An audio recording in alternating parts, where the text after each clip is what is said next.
Captain Suryakumar യാദവും യുവതാരം തിലക് വർമ്മയും സ്ഥാനമുറപ്പിച്ചു കഴിഞ്ഞു. T20 ഫോർമാറ്റിലെ ലോക 1-ാം നമ്പർ ബാറ്ററായ സൂര്യകുമാർ യാദവ് തന്നെയാണ് ഈ ടീമിന്റെ നട്ടെല്ല്. എന്നാൽ സമീപകാലത്ത് ബാറ്റിംഗിൽ തന്റെ സ്വാഭാവികമായ താളം കണ്ടെത്താൻ അദ്ദേഹത്തിന് സാധിച്ചിട്ടില്ല എന്നത് ടീമിനെ അല്പം അലട്ടുന്നുണ്ട്. ലോകകപ്പ് പോലൊരു വലിയ വേദിയിലേക്ക് അടുക്കുമ്പോൾ നായകൻ എന്ന നിലയിലും പ്രീമിയർ ബാറ്റർ എന്ന നിലയിലും സൂര്യകുമാർ യാദവ് തന്റെ യാഥാർത്ഥ്യ ഫോമിലേക്ക് മടങ്ങിയെത്തേണ്ടത് അനിവാര്യമാണ്. ഈ പരമ്പര അതിനുള്ള വേദിയാക്കി മാറ്റാനാകും അദ്ദേഹം ശ്രമിക്കുക.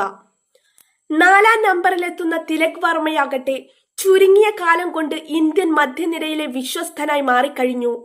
സമ്മർദ്ദഘട്ടങ്ങളെ അതിജീവിക്കാനുള്ള കഴിവും ഇന്നിംഗ്സ് കെട്ടിപ്പടുക്കാനുള്ള പക്വതയും തിലകിനെ വ്യത്യസ്തനാക്കുന്നു. സൂര്യകുമാറും തിലക് വർമ്മയും ചേരുന്ന മധ്യനിര റൺ റേറ്റ് ഉയർത്തുന്നതിനൊപ്പം വിക്കറ്റുകൾ സംരക്ഷിച്ചു നിലനിർത്തുന്നതിനും നിർണായക പങ്കുവഹിക്കും. ഇന്ത്യൻ ബാറ്റിംഗ് ഓർഡറിൽ ശ്രദ്ധേയമായ മാറ്റങ്ങൾ പ്രതീക്ഷിക്കുന്നത് 5-6 സ്ഥാനങ്ങളിലാണ്. 5-ാം നമ്പറിലേക്ക് ഇടം കയ്യൻ സ്പിൻ ബൌളിംഗ് ഓൾറൗണ്ടർ അക്ഷർ പട്ടേലിനെ പ്രമോട്ട് ചെയ്യാനുള്ള സാധ്യതകൾ തള്ളിക്കളയാനാവില്ല. ബാറ്റിംഗ് ഓർഡറിൽ എവിടെയും കളിപ്പിക്കാൻ സാധിക്കുന്ന ഫ്ലെക്സിബിലിറ്റിയാണ് അക്ഷറിന്റെ ഏറ്റവും വലിയ പ്രത്യേകത. ഏത് സാഹചര്യത്തിലും മികച്ച ഇന്നിംഗ്സുകൾ കാഴ്ചവയ്ക്കാൻ കെൽപ്പുള്ള അക്ഷർ സമാപിച്ച ഏകദിന പരമ്പരയിൽ നിന്ന് തഴകപ്പെട്ടിരുന്നു. ആ നിരാശ തീർക്കാനും തന്റെ സ്ഥാനം ടീമിൽ ഉറപ്പിക്കാനുമുള്ള വാശിയോടെയാകും അദ്ദേഹം കട്ടക്കിൽ ഇറങ്ങുക.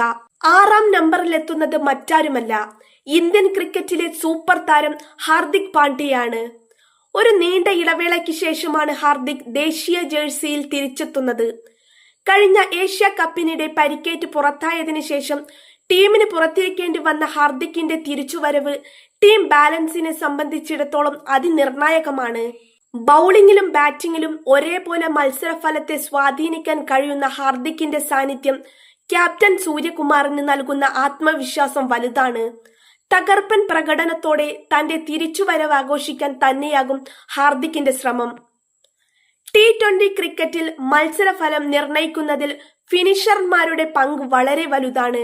7-8 സ്ഥാനങ്ങളിൽ ഓൾറൗണ്ടർ ശിവം ദുബെയും വിക്കറ്റ് കീപ്പർ ബാറ്റർ ജിതേഷ് ശർമ്മയും കളിക്കാനാണ് സാധ്യത. അവസാന ഓവറുകളിൽ കൂറ്റൻ അടികൾക്ക് കേൾപ്പുള്ളവരാണ് ഇരുവരും. എന്നാൽ ഇവിടെയാണ് മലയാളികൾക്ക് നിരാശ നൽകുന്ന എന്നാൽ കണക്കുകൾ നിരത്തി പരിശോധിക്കുമ്പോൾ യാഥാർത്ഥ്യ ബോധമുള്ളതുമായ ഒരു കാര്യം ചർച്ച ചെയ്യേണ്ടി വരുന്നത് സഞ്ജു സാംസൺ. ഈ പരമ്പരയിൽ മലയാളി സൂപ്പർ താരം സഞ്ജു സാംസണിന് പ്ലേയിംഗ് 11-ൽ അവസരം ലഭിച്ചേക്കില്ല എന്ന സൂചനയാണ് ലഭിക്കുന്നത്. ഇതിനു പിന്നിലെ പ്രധാന